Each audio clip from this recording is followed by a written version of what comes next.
Magandang araw po mga boss, at welcome back po dito sa ating YouTube channel. Sa video ito ay meron lang akong i-share po sa inyo itong nire-repair po natin na maliit na washing machine. Maliit lang po siya, parang pang-undies lang po siya or parang pang-underwear. Yan. Kasi ito yung standard na washing machine. Yan. Malaki po siya.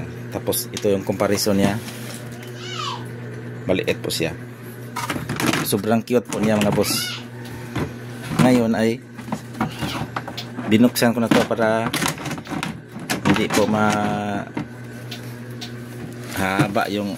haba yung ating video. Ang kagandahan po nito mga boss ay one tab lang po siya, tapos meron siyang dryer, yung spin dry or air dry.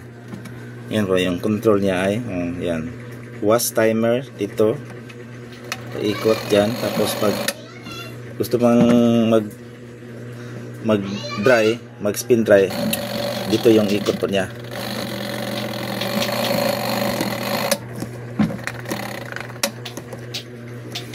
Yan po mga boss. Tapos kasi tinanggal ko na to eh. Ito yung tab para sa kanyang dryer. Ilalagay lang dito yung tapos salpak dyan. Tapos kung maglalaban naman ay tanggalin na yon. Tapos dito na yung yung pang washing. Yan po mga boss. Ito ay tinanggal ko na. Yan po, sa likod po niya ay mayroon siyang 5 wire papunta doon sa kaniyang control, yung timer po niya. Ito yung motor niya. Tinignan ko na yan kanina. Doon sa loob nalagay yung kaniyang kapasitor, yung starting. Ito po yung kapasitor, ito yung sira po mga boss. Yung value po niya ay yan, 5.5 microfarad for 50 volts AC, 50 to 60 Hz. Yan po. Yan, sirang-sira talaga, pumutok. Ngayon nakabili na akong pampalit mga boss. Ito iba yung itsura niya, pero medyo mas mataas yung farad po niya, 6 microfarad. Yung working voltage po niya ay same pa rin for 50 volts AC. Yan, 50 to 60 Hz. Ito lang yung lalagay natin kasi ito lang yung available doon sa binilhan ko. Wala naman siyang ganito talaga.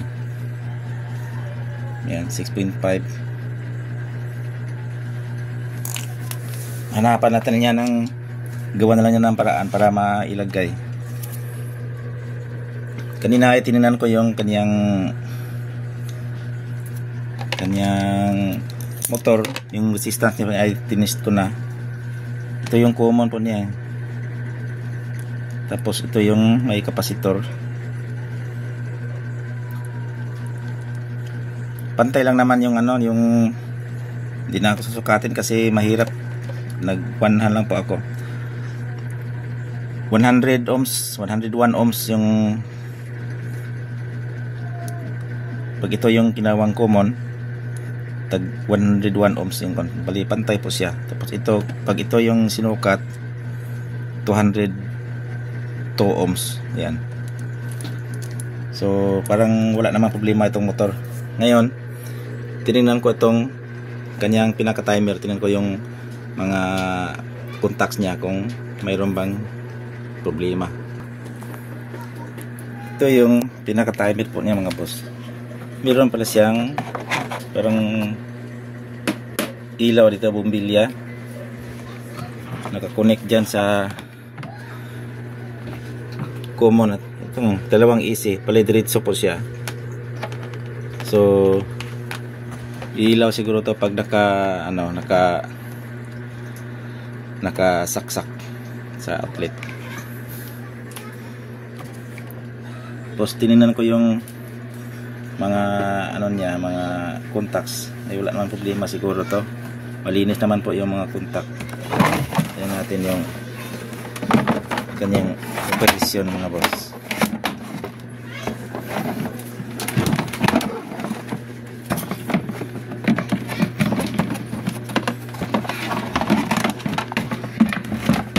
Ayan. Pag pinihit po natin na papunta sa wash, ay yan po yung nagko-contact, tapos yun sumusunod yung isa.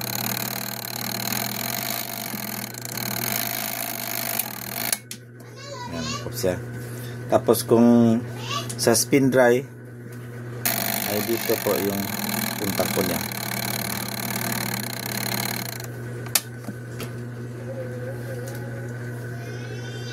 Yan po pagbuwas yan.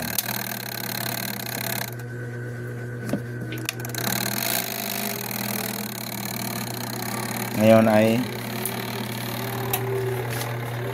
subukan nating ikabit itong kapasitor mga boss.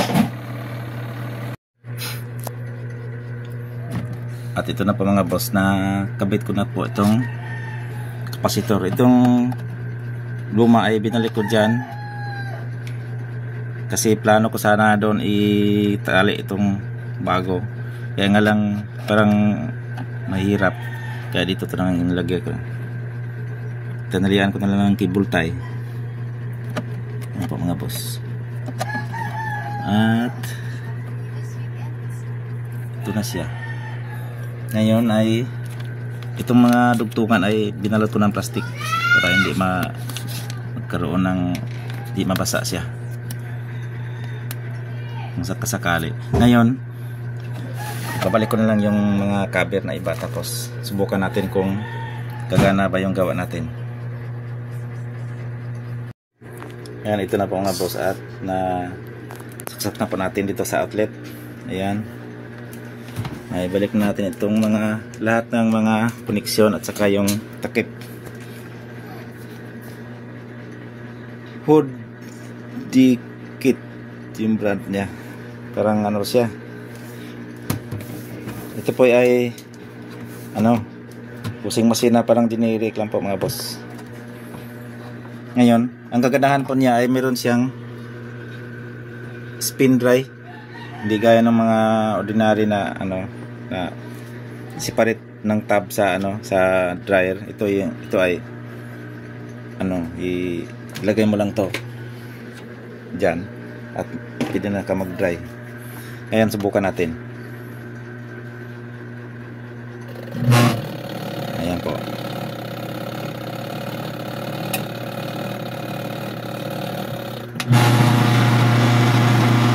Ayan. Okay po siya mga boss.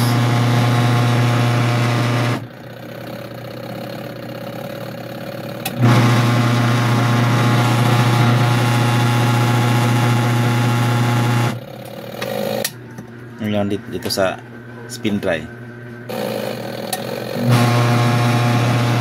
po yung spin dry po niya.